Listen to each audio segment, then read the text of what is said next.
भारत आणि पाकिस्तानमधल्या युद्धबंदीनंतर सलग तिसऱ्या दिवशी सीमावर्ती भागामध्ये ड्रोन दिसलेले आहेत अशी माहिती आता आपल्याला सूत्रांकडून मिळते। पंतप्रधान नरेंद्र मोदींच्या भाषणापूर्वी आणि भारत आणि पाकिस्तानच्या डीजीएमओच्या बैठकीनंतर संध्याकाळी ही बैठक झाली। त्यानंतर 8 वाजता मोदींनी भाषण केलं। त्याच्या मधल्या काळामध्ये हे ड्रोन दिसलंय, गोळीबार झाल्याचं सुद्धा समजतंय। व्हिडिओ क्लिपमध्ये आपण पाहू शकतोय की आकाशामध्ये ड्रोन उडताना दिसतायत आणि ते कॅमेऱ्यामध्ये चित्रित झाले आहेत आणि स्फोटांचे आवाज सुद्धा ऐकू येत आहेत। ड्रोन दिसल्यावर सांबा, कठुआ, राजौरी, अखनूर, कठुआ आणि जम्मूच्या अनेक भागामध्ये वीज पुरवठा खंडित झाला होता। हे ड्रोन दिसले शस्त्रसंधीनंतर दिसले, मोदींच्या बैठकीपूर्वी दिसले। डीजीएमओची बैठक झाली आणि त्यानंतर हे ड्रोन आपल्याला पाहायला मिळाले।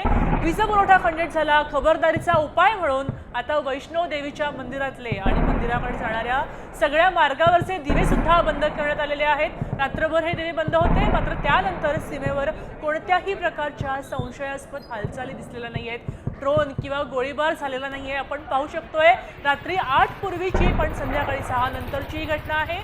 अखनूर भागामध्ये, सांबा भागामध्ये ड्रोन दिसलेले आहेत।